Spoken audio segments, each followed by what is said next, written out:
Assalamualaikum warahmatullahi wabarakatuh. Bismillahirrahmanirrahim. Alhamdulillahi rabbil alamin. Assalatu wassalamu ala asyrafil anbiya'i wal mursalin sayyidina wa maulana Muhammadin wa ala alihi wa ashabihi wa man tabi'ahum bi ihsanin ila yaumiddin, amma ba'du. La hadratin nabiyil mustafa Muhammadin sallallahu alaihi wasallam wa alihi wa ashabihi wa dhurriyyatihil kiram wa ila jami'i baqiyati sahabati wat tabi'in wa syuhada'i was salihin wal ulama'il amilin wa musannifin wa mu'allifin wa jami'il malaikatil muqarrabin wa sadatina sufiyatil muhaqqiqin khususan ila sultanul awliya asy-syaikh Muhyiddin Abdul Qadir al-Jilani radhiyallahu an sairil awliya illah wal awliya tis'a wa ummahatina wa abaina wa ajdadina wa jaddadina wa masyayikhina wa asadidina wa muallimina adawil huquqil wajibati alaina wa alal hadirina fi majlisina hadha khususan laman fataha hadil qaryah khususan ila mu'alif hadal kitab asy-syaikh al-imam Jalaluddin bin Kamaluddin as-Suyuti radhiyallahu anhu sayyulillahi lahumul fatihah. A'udzu billahi minasy syaithanir rajim. Bismillahirrahmanirrahim. Alhamdulillahi rabbil alamin, arrahmanir rahim, maliki yaumiddin. Iyyaka na'budu wa iyyaka nasta'in.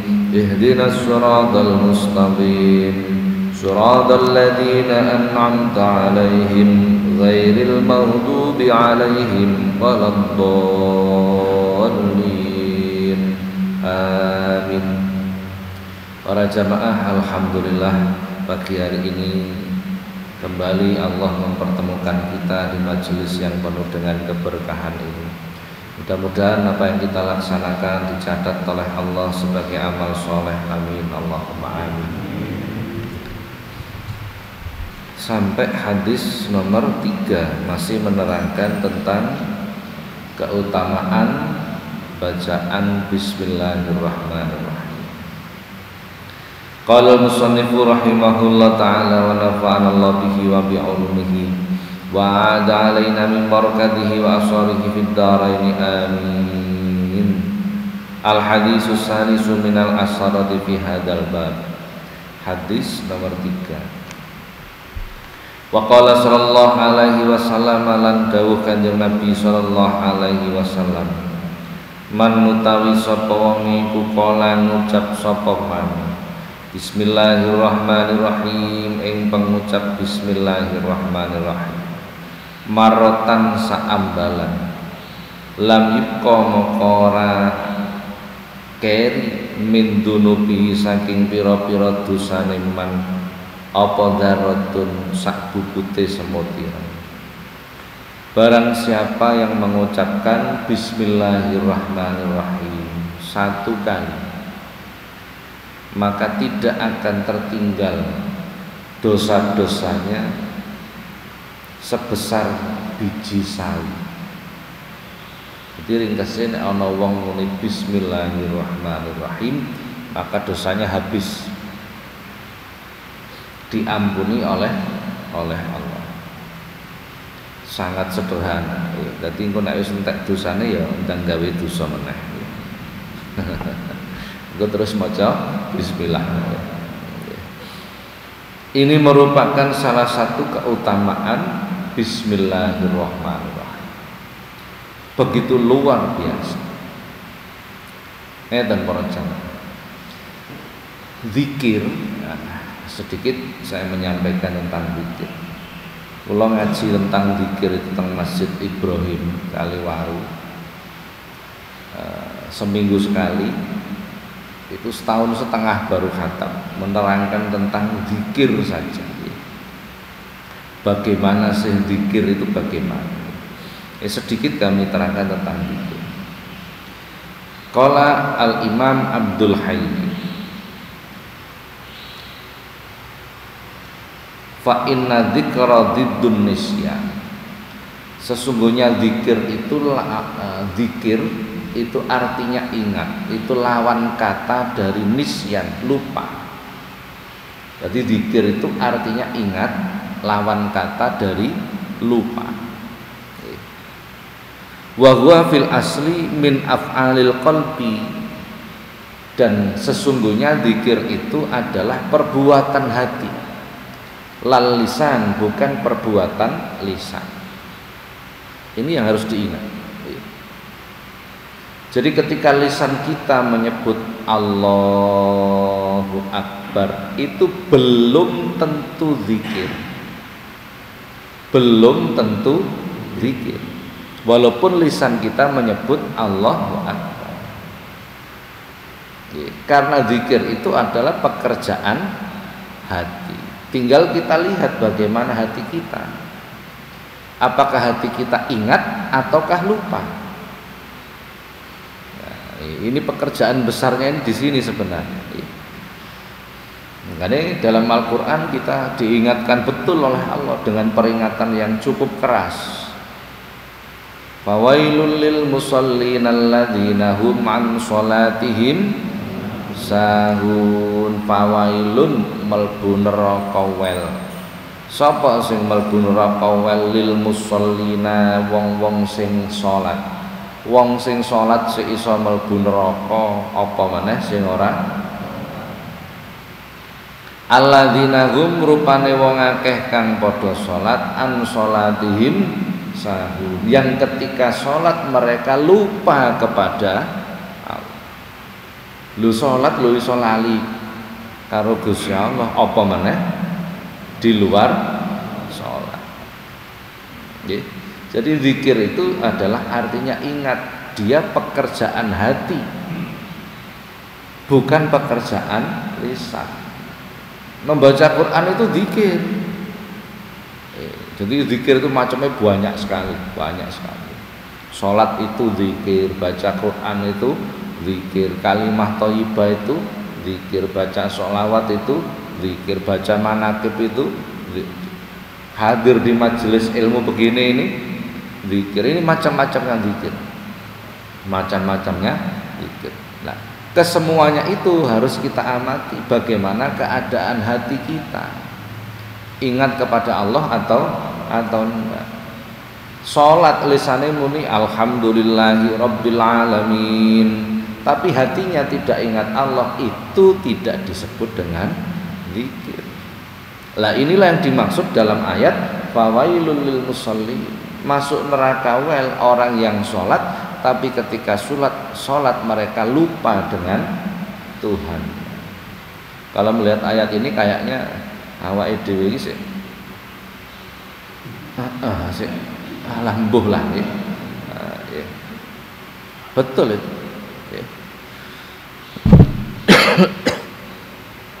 Qala al-Imam Al-Habib Abdullah bin Alwi Al-Haddad radhiyallahu anhu, wa talib nafsaka bihaqaiqi dzikri wal ittisafi bi ma'aniha. Bersungguh-sungguhlah mencari, bersungguh-sungguhlah berupaya untuk mencari, menemukan hakikat zikir dan sifat-sifat makna dari zikir itu. Jadi orang bila zikir itu hanya lisannya saja, qalilul jadwa, sedikit kemanfaatan, sangat sedikit kemanfaatan. Karena zikir itu pekerjaan hati. Lisannya muni la ilaha illallah, tapi hatinya tidak ingat kepada Allah, itu tetap ada kemanfaatannya, tapi sangat sedikit sekali.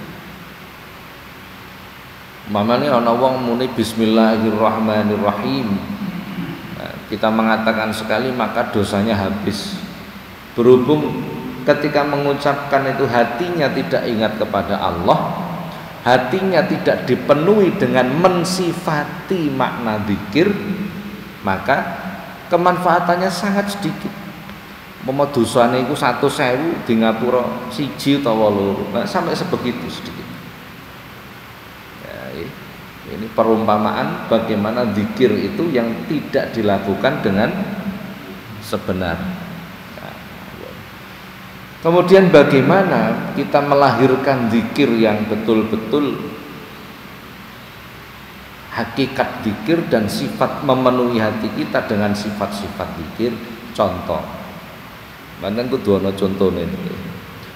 Kita diperintahkan oleh Rasulullah setiap habis sholat membaca Subhanallah 33, Alhamdulillah 33, Allahu Akbar 33. Napa kok 33? Kok gak 11, kok gak 17, kok gak 41, napa kok 33?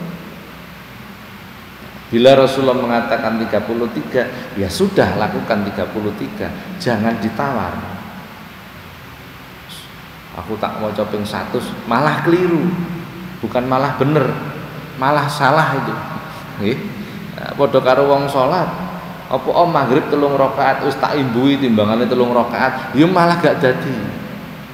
Nggih, jadi aturan mainnya ada, jangan keluar dari aturan main. Rasulullah memerintahkan kita baca Subhanallah 33. Bila kita ingin melahirkan zikir yang hakiki dengan memenuhi hati kita dengan sifat-sifat makna zikir itu, pertama, kita harus mengerti arti dari zikir. Harus mengerti arti dari zikir itu. Misal kita baca Subhanallah, artinya apa? Maha suci Allah.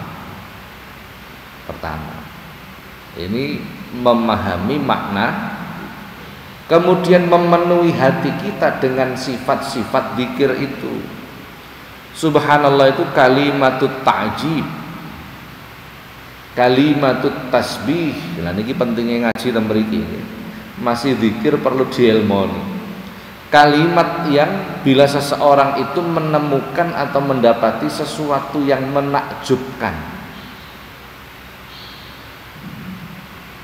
melihat keindahan alam mengucapkan Subhanallah, kan begitu biasanya. Makanya dalam Al-Quran ada ayat Subhanalladzi asra bi 'abdihi lailam minal masjidil harami ilal masjidil aqsa. Subhana, lafadznya subhana, maha suci Allah yang memperjalankan, berarti itu peristiwa yang menakjubkan. Nah, maka lafadznya subhana, nah, ini namanya sifatnya zikir, memenuhi hati kita dengan sifat-sifatnya zikir. Jadi ketika kita membaca subhanallah, maka hati kita dipenuhi dengan sifat zikir ini tadi. Ono langit gak ono cagake, subhanallah. Bumi muter gak nganggo listrik, gak nganggo baterai, subhanallah. Lombok awale ijo dadi oren, dadi abang, subhanallah. Tidak ada satupun ciptaan Allah itu yang tidak menakjubkan, tidak ada. Satupun tidak ada. Kalau kita memperhatikan. Ya, kita dilatih oleh Rasulullah setiap ba'da sholat baca subhanallah 33 untuk mengingat tentang keluar biasaannya Allah. Itu namanya memenuhi hati dengan sifat-sifat zikir tadi. Wis kaya iwuh lah iki. Ya napa diterangne napa mboten kira-kira. Masyaallah ya. Artinya kita supaya tahu bahwa kita masih jauh gitu loh dari ideal. Ya. Agar kita selalu berupaya untuk meningkatkan kualitas penghambaan kita kepada Allah. Nah demikian pula ketika kita membaca Bismillahirrahmanirrahim akan habis dosa kita, dengan catatan kita sampai pada hakikat zikir dan memenuhi hati kita dengan sifat-sifat Bismillahirrahmanirrahim. Tidak akan tahu kita sifat-sifatnya bila kita tidak mempelajari. Pertama kita mempelajari artinya dengan nama Allah yang Maha Pengasih dan Maha Penyayang. Kita perluas lagi. Bismillah kelawan nyebut asmane Gusti Allah Ar-Rahman kang maha welas sekabehane makhluk, Ar-Rahim kang maha asih marang wong mukmin bloko. Allah itu maha pengasih kepada semua makhluk. Wong sing gak sembayang ae dikei, kebo sapi sing ora tau ibadah ya tetep dirumat paringi rezeki karo Gusti Allah. Wong gak tahu sembayang kok sembayang, raup pae gak tahu tetep diberi rezeki oleh Ini namanya sifat Rahman. Maha pengasih kepada semua makhluk. Ar-Rahim yang sangat mengistimewakan hamba-hambanya yang iman. Loh, jadi kalau jenengan ini kecipratan sifat Rahim Gusti Allah. Kok ngelakoni dosa? Orang berdosa itu orang bersalah. Maka yang kita mohon adalah sifat Rahmannya Allah, yang maha pengasih kepada semua makhluk, baik yang berdosa ataupun yang tidak berdosa. Kalau kita berharap sifat Rahimnya Gusti Allah gak kebagian, sebab kita bersalah kepada. Nah, ini namanya mempelajari sifat-sifat dari zikir tadi. Nah, ini pentingnya ngaji teman-teman. Jadi ketika kita membaca Bismillahirrahmanirrahim, maka dalam angan-angan kita telah memahami apa itu Bismillahirrahmanirrahim. Nah, panjenengan ngaji tafsir sing nggak usah terlalu besar lah, Ibnu Katsir gitu saja.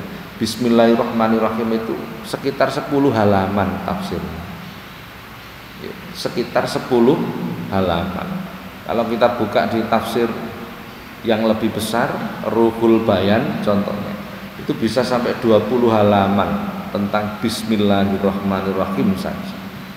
Nah, begitu luar biasanya Bismillahirrahmanirrahim. Saya kutip An Jabir bin Abdullah, dari sahabat Jabir bin Abdullah, seorang sahabat yang luar biasa yang cukup banyak meriwayatkan hadis. Beliau menyampaikan, lama nazala Bismillahirrahmanirrahim, ketika diturunkan Bismillahirrahmanirrahim, arabal ghammi ilal masriki, maka awan atau mendung semuanya ini berlari ke arah timur ketika Bismillahirrahmanirrahim diturunkan. Wasakatar riyahu, dan angin berhenti. Wahajal bahri, sementara lautan bergolak. Wa ashabil bahaimi bi'adaniha, sedangkan hewan-hewan ini terdiam, berdiam semua hewan itu, tidak bergerak, mendengarkan Bismillahirrahmanirrahim. Warujumati sayatin minas samai, dan setan-setan ini terlempar dari langit, terlempar dari langit. Wa khalafallahu azza wa jalla bi'izzatihi, kemudian Allah subhanahu wa ta'ala bersumpah demi keagungannya. Bagaimana yang disampaikan? La yusamma ismahu ala sakomin illa sifa'u, tidaklah nama Allah disebut atas orang-orang yang sakit kecuali orang itu diberikan kesembuhan oleh Allah.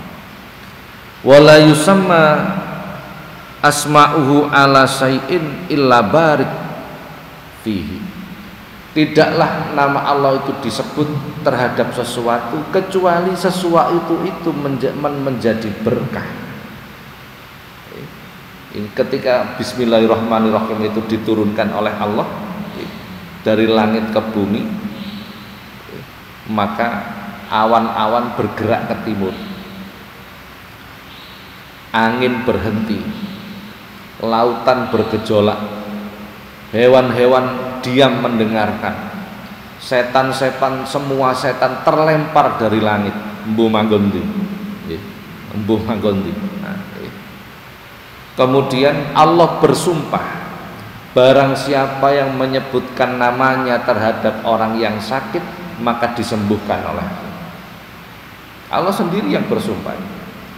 Allah pun bersumpah, ketika menyebut namanya terhadap sesuatu, maka sesuatu itu akan menjadi berkah. Ana wong lara disebutnya Bismillahirrahmanirrahim, Allah memberikan obat tadi. Sekarang percaya apa ora, sekarang ngono tok Mas nggih. Kita mau makan menyebut Bismillahirrahmanirrahim, makanan itu menjadi berkah. arep mbeleh pitik muni bismillahirrahmanirrahim, pitike dadi berkah. Nabi Adam membuat perlombaan, sapa sing iso korban, korbane diterima Gusti Allah taklungi hadiah. Maka putra-putra ini berlomba menyembelih. Sing nyembelih nganggo bismillahirrahmanirrahim, wedhuse langsung hilang, diangkat ke surga. Sing menyembelihnya tidak menggunakan bismillahirrahmanirrahim tetap tidak diterima oleh Allah. Begitu zaman Nabi Ibrahim bela Ismail, pisaunya dihujamkan ke leher Ismail berkali-kali. Itu sudah, bukan kok belum tersentuh, sudah tersentuh itu, sudah dihujamkan ke leher Nabi Ismail. Ketika kesekian kalinya dihujamkan dengan menyebut asma Allah, maka diganti kambing domba dari surga. Wedhuse anake Nabi Adam sing diterima niki wae. Ijole di situ. Karena bismillahirrahmanirrahim. Lah kenapa kok ana wong lara jenengan wacake bismillahirrahmanirrahim kok gak waras-waras? Nah, sebab sing maca kadang-kala tidak mengerti tentang bismillahirrahmanirrahim. Jadi membaca hadis itu jangan hanya redaksi saja, tapi dikorelasikan dengan yang lain.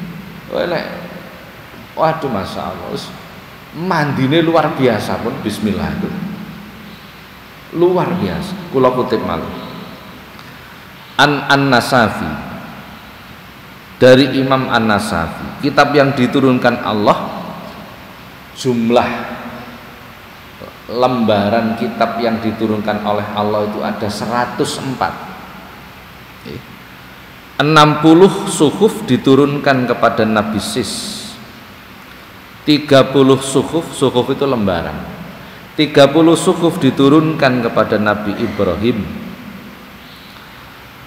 Nabi Musa mendapatkan 10 suhuf sebelum kitab Taurat.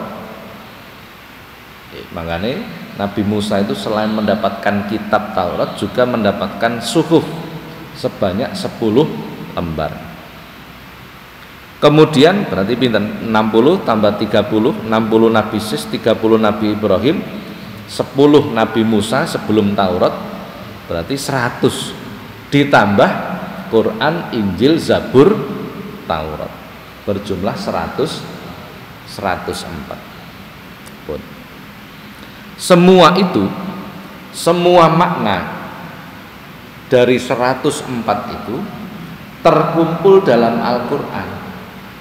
Mulai Injil, Zabur, Taurat, semua suhuf yang diberikan Allah ke Nabi Sis, Nabi Ibrahim. Nabi Sis itu putrane Nabi Adam. Semua itu terkumpul dalam Al-Quran, ringkasannya dalam Al-Quran. Dalam Al-Quran diringkes malih itu surah Al-Fatihah yang tidak diberikan Allah kepada nabi-nabi lain, hanya kepada Rasulullah Muhammad SAW. Al-Fatihah itu gak dipunyai nabi-nabi lain. Al-Fatihah diringkes malih bismillahirrahmanirrahim. Jadi wong maca bismillahirrahmanirrahim itu merupakan ringkasan 104 kitab yang diturunkan. Wah, nek ngoten wis ora usah maca Quran, Pak, maca bismillah ya gak ngono ya gak ngono. Ini intisarinya seperti itu. Maka bismillah itu bukan hal kecil sebenarnya. Bukan hal kecil. Bismillah, dengan menyebut nama Allah aku melakukan sholat. Aku mampu melakukan sholat karena pertolongan Allah. Tanpa ada pertolongan Allah maka aku tidak akan mampu melakukan sholat. Antara lain kandungan bismillah itu seperti itu. Makanya nek jare wong-wong tuwa riyin, wah iku bismillah gede. Lah kok ana bismillah gede berarti ana bismillah cilik, iki piye keterangannya? Artinya pemahaman tentang bismillah yang begitu mendalam. Karena begitu mendalam akhirnya luar biasa. Padha ngeten. Enten wong ndonga wis angger muni. Ndonga niku berdoa itu artinya kan memohon kepada Allah, njaluk. Ana wong njaluk angger muni. Angger muni apa meneh karo tolah-toleh. Pak sak welase, Pak. Pak sak welase, Pak. Tolong dina durung mangan, Pak. Wis sak enake, Pak. Dengan orang meminta sepenuh hati. Kinten-kinten benten apa mboten kira? Gampangan nggih. Ndongane masyaallah, Allahumma inna nas'aluka antarzuqona, tapi gak ngerti karepe. Orang ngerti karepe. Allahumma inna duhauka umpamane nggih. Tapi gak ngerti karepe karo donga basa Jawa, ya Allah panjenengan paringi rezeki sing barokah. Kira-kira lebih bersungguh-sungguh mana? Lebih bersungguh-sungguh sesuatu yang dipaham. Walaupun doa seperti itu tidak mendapatkan kesunahan. Donga nganggo bahasa Arab itu sunnah. Sunnah hukumnya, sunnah. Kalau tidak menggunakan bahasa Arab berarti tidak mendapatkan kesunahan. Yo gak haram, yo gak makruh, boleh. Boleh tapi kalau kita perdalam kesungguhan hati kita itu ketika kita memahami. Ketika kita memahami, nah itu yang penting, makanya penting sekali. Baik itu zikir ataupun doa hendaknya kita memahami. Mboten paham ya Pak, wis pokok lakoni wae lah, wis pokok dilakoni. Senajan oleh manfaat titik dikelumpukne titik-titik.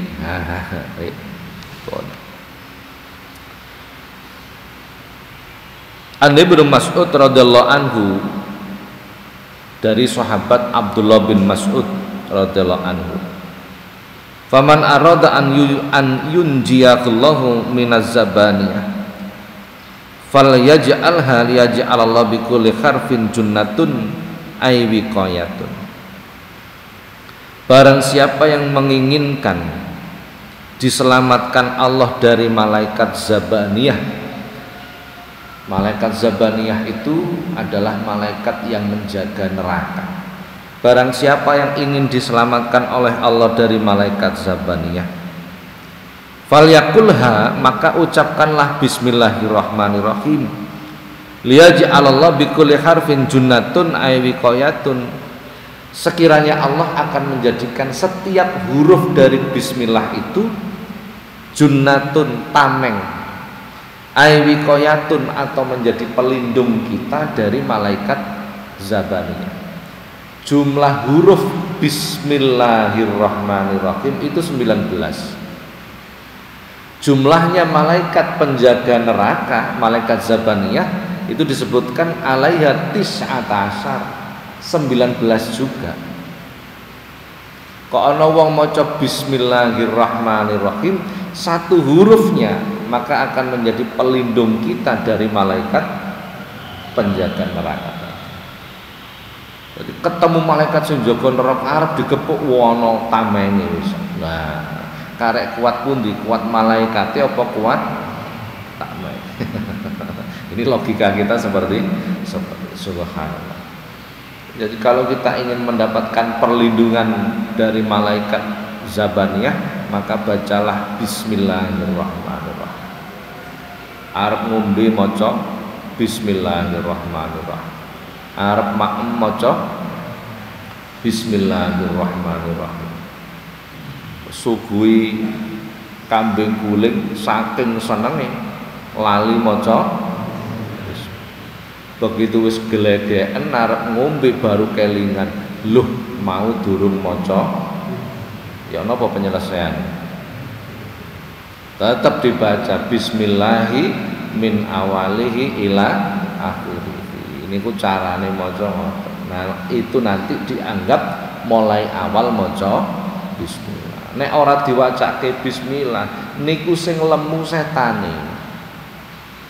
Jin yang ada sing kula terangaken wingi, jin apa jenenge?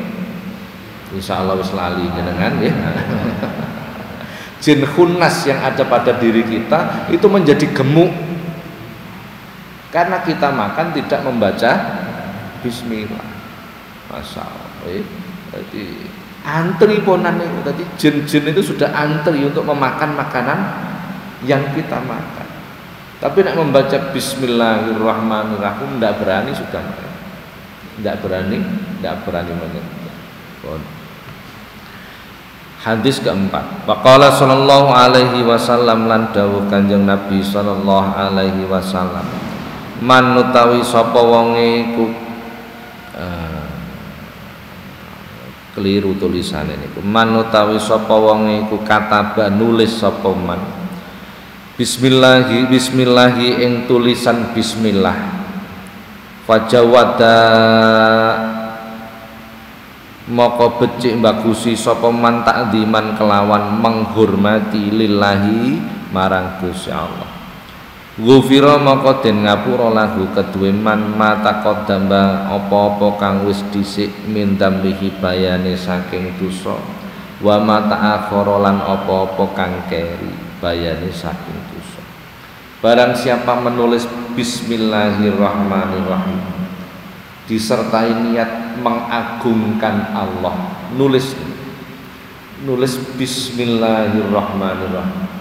Ketika menulis dia berniat mengagungkan Allah.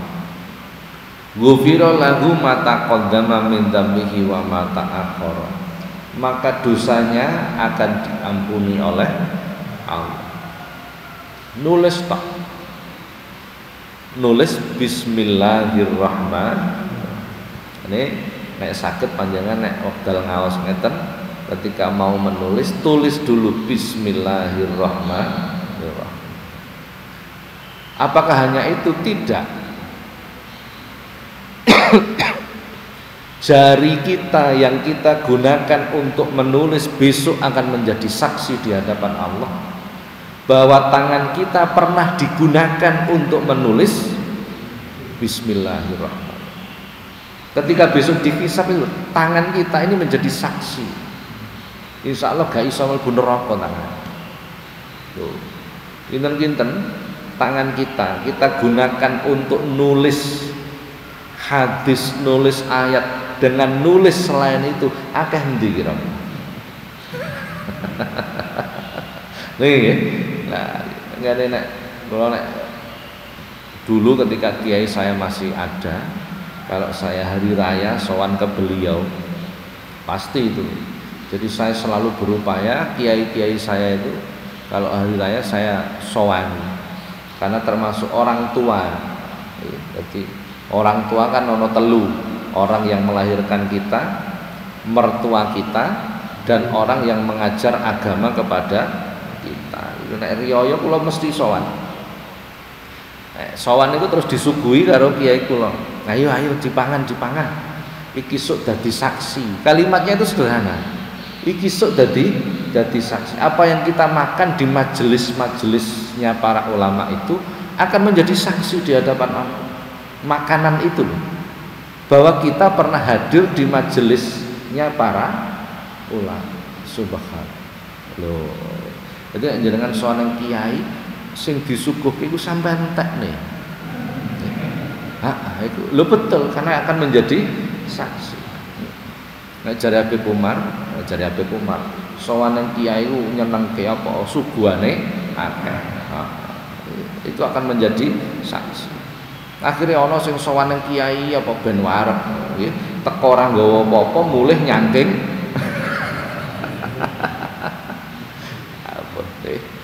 Tulisan kita Bismillahirrahmanirrahim itu akan menghapus dosa kita. Ya Allah. Nulis tak. Mboten saged ya gak ono barang ra iso, enggak ada. Semua itu bisa asal kita mau berusaha. Masih elek ra apa-apa wong gak dibiji ya kok. Pokok nulis Bismillahirrahmanirrahim. Nanti di belakang ada banyaklah nanti amalan tentang bismillah ini insyaallah. Itu ditulis. Karena orang menulis itu pasti membaca. Kalau orang membaca belum tentu. Ayo coba jenengan tulis bismillah, kalau mesti muni. Jadi orang menulis itu pasti membaca dengan niat mengagungkan Allah. Ini dalilnya. Dan nek is ana tulisan Bismillahirrahmanirrahim, maka kita wajib memuliakan tulisan itu. Keterangan yang lalu ada orang nemu tulisan Bismillah jatuh di tanah, diambil, disimpan, dimuliakan dengan niat memuliakan, maka orang itu diangkat derajatnya oleh Allah karena memuliakan nama gara-gara tulisan Bismillahirrahmanirrahim. Tulisannya sederhana, tapi niat mengagungkan itu yang paling utama. Makanya kalau nek ndelok wong mau nggawa Quran kaya nggawa apa jenenge blonjoan teko pasar, pegel ati kula. Digawa nek padha karo nggawa napa niki? Blonjoan teko pasar. Anggite iku ya Allah. Ya karena enggak paham tentang itu kalamullah, itu hal yang wajib bagi kita untuk memuliakan. Kalau memuliakan tulisannya saja tidak bisa, apalagi memuliakan ajaran. Kan begitu kan? Ya bon. Wa qala sallallahu alaihi wasallam, lan dawuh Kanjeng Nabi sallallahu alaihi wasallam, Ida kataba nalikane nulis sapa ahadukum salah siji ro kabeh Bismillahirrahmanirrahim ing tulisan Bismillahirrahmanirrahim, fal yamudda maka becik ndawake sapa akad ar-Rahman ing huruf ar-Rahman. Barang siapa yang menulis Bismillahirrahmanirrahim, maka hendaknya memanjangkan huruf tulisan ar-Rahman. Ar-Rahman, nun sing terakhir itu didawake Ar-Rahman, nunnya dipanjangkan. Hadis ya. Jadi nulis tok ana carane. Lho, ngoten ya. Ar-Rahman, nunnya yang terakhir dari huruf dari kalimat Ar-Rahman dipanjangkan. Ar-Rahman, nunnya dipanjangkan. Apa rahasianya? Karena sifat pengasihnya Allah itu sangat luas. Itu yang kita harapkan. Seandainya Allah itu melihat dosa kita, melihat kekurangan kita di dalam ibadah, maka tidak satu pun ibadah kita itu pantas diterima oleh Allah. Sholat ada yang nglakoni khusyuk ya blas. Kan begitu. Maca Quran kita melakukan, ngerti artinya yoga. Sodako kita lakukan, tapi yo senengane ketika sodako arep-arep. Aku sodako 1000, engko karo Gusti Allah diijoli. Napa ngoten niku ikhlas kira-kira? Wong golek ijol-ijolan. Maka bila Allah melihat dosa kita dan kekurangan kita dalam ibadah, tidak satu pun ibadah kita itu pantas diterima oleh Allah. Berhubung Allah itu punya sifat Ar-Rahman, Maha Pengasih kepada semua makhluk, baik yang beribadah ataupun yang durhaka, baik yang taat ataupun maksiat, semua mendapatkan sifat Rahman Allah, maka itu yang kita butuhkan. Ngoten maksudnya ini. Jadi dengan memanjangkan kalimat Ar-Rahman, kita berharap kita mendapatkan ini. Nek ndelok dosane wong salat ya rutin, jamaah ya rutin, bar salam ya ngrasani wong. Lah kan berarti tidak ada yang pantas diterima oleh ya napa ngoten kene hikam. Laula jamila satrihi lam yakun amalan ahlan lil qabul. Seandainya tidak ada keindahan tutupmu Allah, maka tidak satu pun amal itu pantas kau terima. Jadi terkadang Allah itu tidak memperhatikan kekurangan kita, tidak memperhatikan. Ono hadis nih, salasun man kunna fihi hasabahullahu hisabai yasira wa adkhalahul jannah, kata Rasul. Ada 3 golongan yang besok itu akan dihisab tapi mudah, dan kemudian 3 golongan ini dimasukkan surga. Jadi ketika dihisab orang-orang kumpul di mahsyar, antri dihisab, malaikat membuka buku catatan, buku induk, ditakoni. Apa yang kita lakukan setiap detik itu ditanya oleh malaikat. Baru saja malaikat itu bertanya, kowe tanggal sakmene jam sakmene nglakoni apa? Oleh Allah ditegur malaikat, nggih Gusti, kuwi kongkon liwat ndang mlebu swarga. Loh, niki sik pertanyaan pertama ya Gusti. Wis ta iku bolo dhewe. Nah, mriko tiba ya ana KKN barang iki, Pak. Ini namanya hisab yasira, hisab tapi sing gampang. Bayangkan kita hidup anggaplah 70-80 tahun. Bila kita dihisab setiap detik perbuatan kita, maka kita akan dihisab paling cepat 80 tahun pula. Tapi ada orang yang oleh Allah diberi keistimewaan. 3 golongan ini dihisab tapi gampang. Nah niki sik nembe pertanyaan pertama ya Gusti. Wis ta iku bolok dhewe. Saestu ta? Iya kowe gak percaya karo aku. Nggih pun nek ngoten. Hisab yasira. Selalu ada pengecualian. Ini merupakan sifat rahmannya Allah. Wis gak digatekno, kekeliruan, kekurangannya tidak diperhatikan.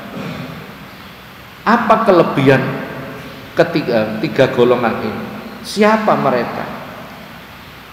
Pertama adalah tu'ti man haramaka, orang sing ngelomani wong sing medhit.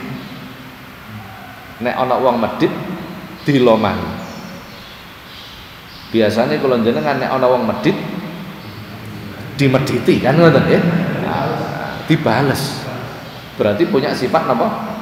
Pendendam kan begitu ya. Nek ana wong medhit alhamdulillah kok duwe tangga mepet subhanallah. Gitoke jeru, bathuke nonong, petinju pisan. Semara petinju ya. Gegeman. Nek jare wong Jawa gitoke jeru, nek jare wong Arab bathuke nanti pirang critane iki. Ngeten, Imam Syafi'i, wae wong alim Imam Syafi'i niku wis sekolah alim iki. Suatu ketika belajar tentang ilmu anatomi. Gurune nerangke nek ana wong bathuke nonong iku tandane wong medhit. Tandane wong medhit. Ketika Imam Syafi'i pulang ke rumah berjalan udan deres. Ngiyup teng empere wong. Pak nuwun sewu kula nderek ngiyup. Oh nggih monggo. Karo wong niku malah dilebokno. Aja ning ampun teng emper melebet mawon, monggo melebet. Mboten Pak mriki, ampun ta melebet mawon. Akhirnya dipinarake teng jero. Begitu mlebu jero Imam Syafi'i melihat ternyata tuan rumahnya bathuke nonong. Lho, iki lak ngajiku mau, ngoten. Begitu lenggah tuan rumah nyuguhi, disuguhi wedang, disuguhi jajan, disuguhi dahar. Ayo to monggo didahar monggo. Kok gak cocok keterangan. Jare wong nek bathuke nonongku medhit tapi kok lomane setengah mati. Waduh, keliru ilmune guruku iki, keliru kok. Kuwi jagongan suwi karo nyamil karo dahar karo ngombe, udane terang Imam Syafi'i pamitan pulang. Pak, sarehne sampun terang kula tak nyuwun pamit badhe wangsul. Oh ngoten ta nggih. Matur suwun Pak ngapunten ngrepoti, matur suwun jenengan pun nyuguhi, muga-muga dibales Gusti Allah. Nggih. Begitu Imam Syafi'i ngadeg arep balik, tiyange nyeluk, "Sik, sekedap lho enten apa Pak? Niki bon-bonane." Imam Syafi'i tibake bener wong bathuke nonong.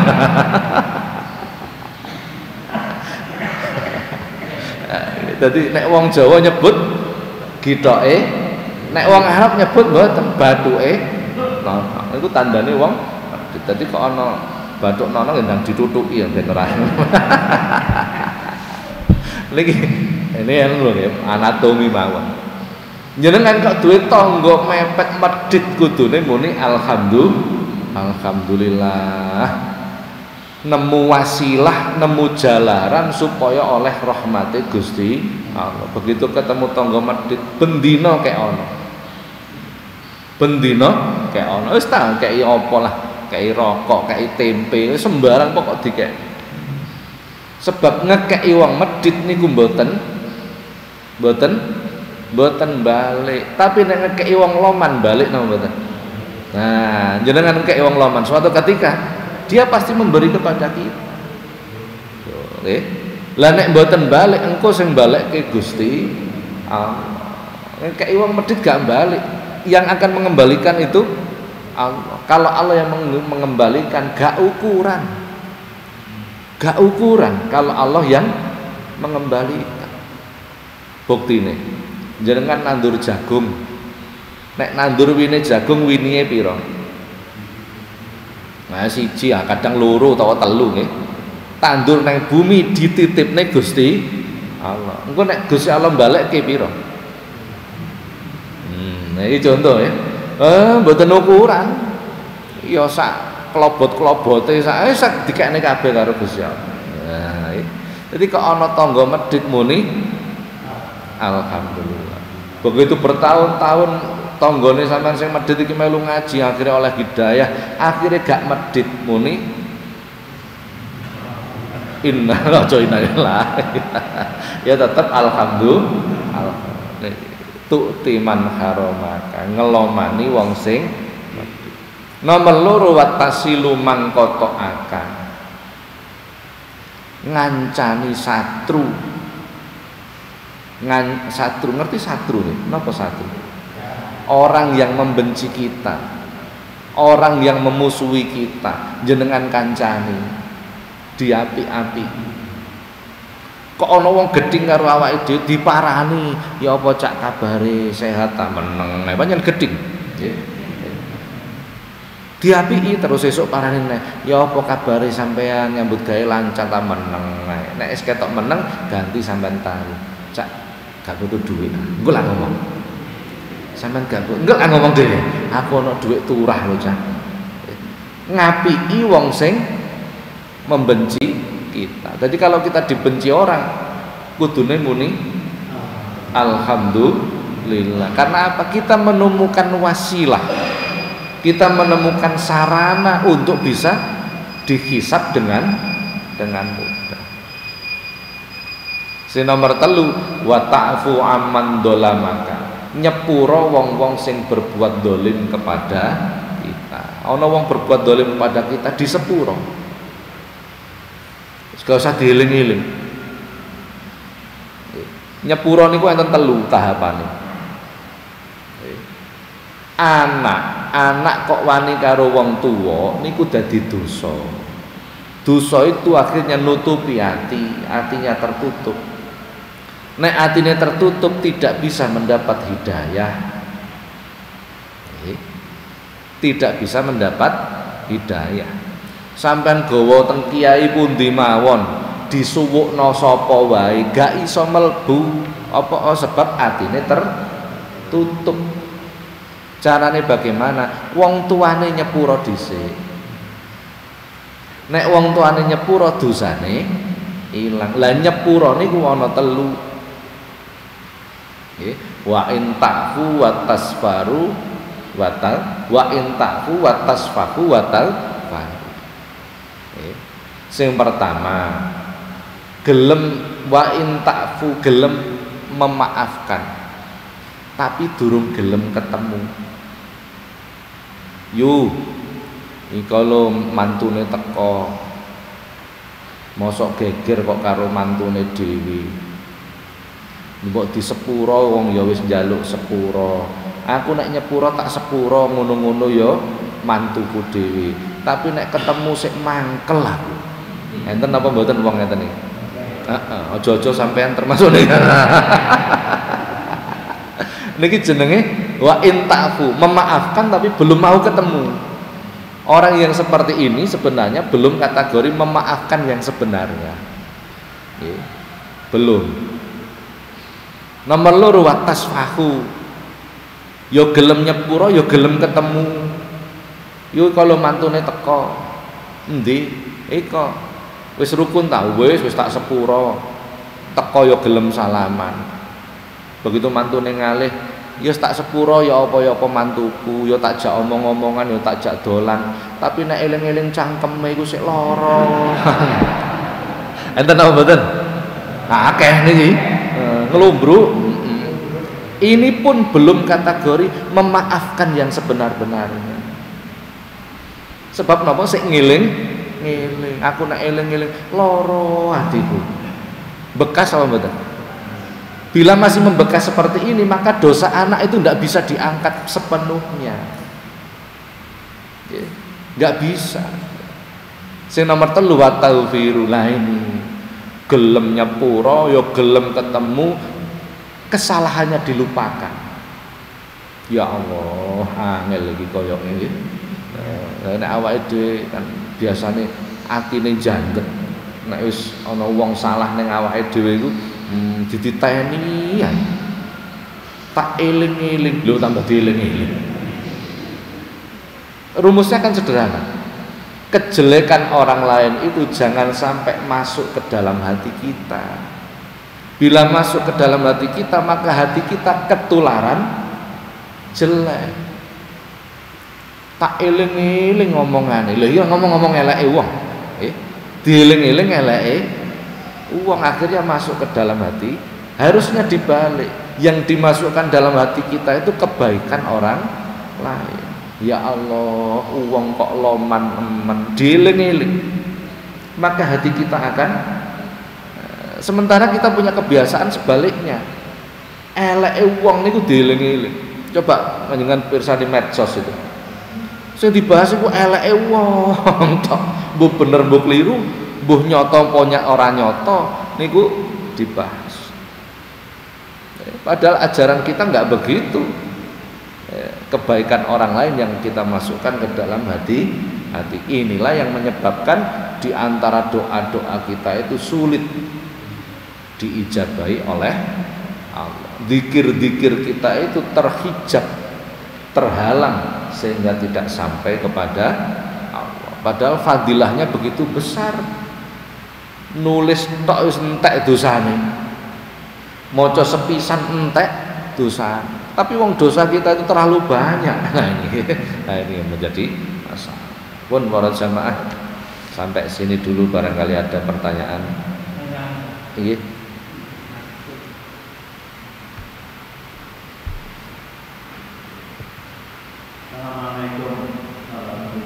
Waalaikumsalam. Kata bismillah di dalam surat An-Naml, innahu min Sulaiman wa innahu bismillahirrahmanirrahim. Ini sebetulnya tulisan maupun kata bismillah itu sudah ada sebelum Nabi Sulaiman atau bagaimana? Iya. Pertanyaannya, apakah sudah ada pada zaman Nabi Sulaiman atau bagaimana kata? Atau sebelumnya. Iya. Bismillahirrahmanirrahim. Mau kalau ceritakan, kalau dalam ayat itu tadi disebut innahu min Sulaimana wa innahu bismillahirrahmanirrahim ala ta'lu alayya wa'tuni muslimin. Itu suratnya Nabi Sulaiman kepada Balqis. Nah, jadi ketika Balqis membaca surat itu bergetar dia, karena ada bismillahirrahmanirrahim, sehingga Balqis tunduk kepada Nabi Sulaiman. Jenengan kok kepingin wong manut wacake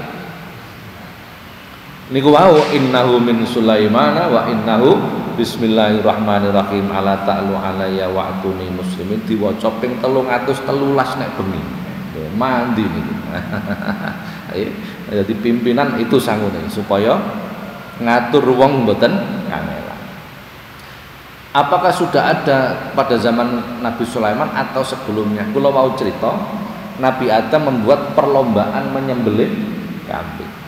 Ternyata yang diterima adalah di antara sekian itu adalah dari putranya yang menyembelihnya dengan mengucapkan bismillahirrahmanirrahim. Berarti mulai zaman Nabi Adam bismillah itu sudah. Bukan Nabi Sulaiman pertama. Bukan. Jadi mulai zaman Nabi Adam sudah ada bismillahirrahmanirrahim. Sampun wonten malih? Nggih, monggo.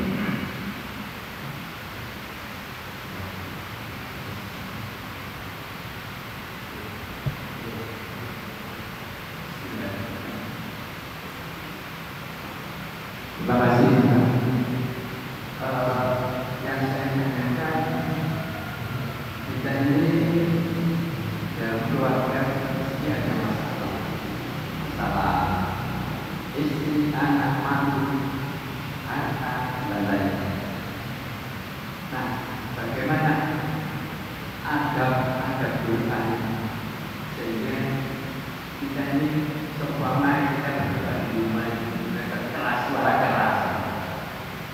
Soalnya di rumah, kalau kita keras kan ya ada tidak. Nah, itu yang saya tanya. Terima kasih. Yang ditanyakan adab berdoa ketika di rumah. Oh, okay. Dengan suara keras atau dalam hati. Bila kita lakukan dengan berjamaah, maka sebaiknya dengan suara keras. Jadi, karena itu bersifat jamaah. Tapi bila kita lakukan sendiri, maka sebaiknya dengan suara yang sir atau lebih rendah volumenya. Rasulullah pernah berdoa sendiri dengan suara keras, pernah. Ketika malam nisfu Sa'ban, bulan depan nisfu Sa'ban, bulan depan. Beliau berdoa, ya Ghaffar, ighfir dzunubana, ighfir lana dzunubana, fa inna maghfirataka awsa'u min jami'id dzunubina. Ya Rahman ya Rahim, irhamna fa inna rahmataka arjalana min jami'i a'malina. Dengan suara keras itu. Sendiri padahal, maksudnya sendiri. Jadi saking hatinya itu saking apa nih? Saking begitu tertujunya kepada Allah. Jadi itu juga kategori adab. Jadi tidak apa-apa sebenarnya. Ya Ghaffar wahai zat yang maha pengampun, ighfir lana dzunubana. Kula aturi ngapura panjenengan ing dosa-dosa kula. Fa inna maghfirataka awsa'u min jami'id dzunubina. Karena sesungguhnya ampunanmu jauh lebih luas dibandingkan dosa-dosa kami. Artinya ngoten. Ini diwaca Rasulullah ketika nisfu, mungkin lah kapan-kapan jangan elingke kula ngaji nisfu Sa'ban, supaya ada ilmunya ketika melakukan nisfu Sa'ban. Nah, pun. Jadi boleh dilakukan jahar atau siri. Kalau dilakukan berjamaah sebaiknya jahar dengan suara keras. Kalau dilakukan sendiri boleh dengan suara yang lebih rendah. Sendiri dilakukan suara keras juga boleh, ya, tapi ojo banter-banter nemen, kok dipikir nyapo kan ngoten. Rasulullah itu nanti ada di sini, lupa saya bab keberapa, itu menerangkan fadilah doa. Bagaimana berdoa ada nanti. Bagaimana cara berdoa itu. Rasulullah kalau berdoa itu hal-hal yang sangat darurat, sangat penting, begini berdoa. Sampai putihnya ketiak beliau itu tampak. Putihnya ketiak beliau tampak. Kalau hajatnya tidak terlalu darurat itu, beliau berdoanya begini. Begini. Di hadapan mulut beliau begini. Terkadang beliau begini, terkadang begini. Nah, itu cara adabnya. Beliau juga pernah berdoa dengan cara sababah. Sababah itu begini, pernah beberapa kali berdoa dengan cara itu ada nanti fadilah doa, ada nanti di sini tentang keutamaan berdoa. Antara lain yang sampai dihukumi makruh bila berdoa itu dengan memandang langit. Nah, itu sampai jatuh hukum makruh itu. Nah, ya ada nanti caranya. Rodok suwi koyo Sampun, ada yang lain mungkin? Ibu-ibu. Bismillah napa saged damel nyaur utang? Saged. Mangke di belakang insyaallah saya terangkan. Insyaallah. Nek kula lali sampean elingke, bagaimana caranya? Anak nakal bagaimana? Ada caranya. Lewat bismillah. Kepingin anak solihah, solihah, bagaimana? Ada caranya. Nanti. Ini belakang, masih belakang. Sampun ngoten ya? Mugi-mugi manfaat. Al-Fatihah.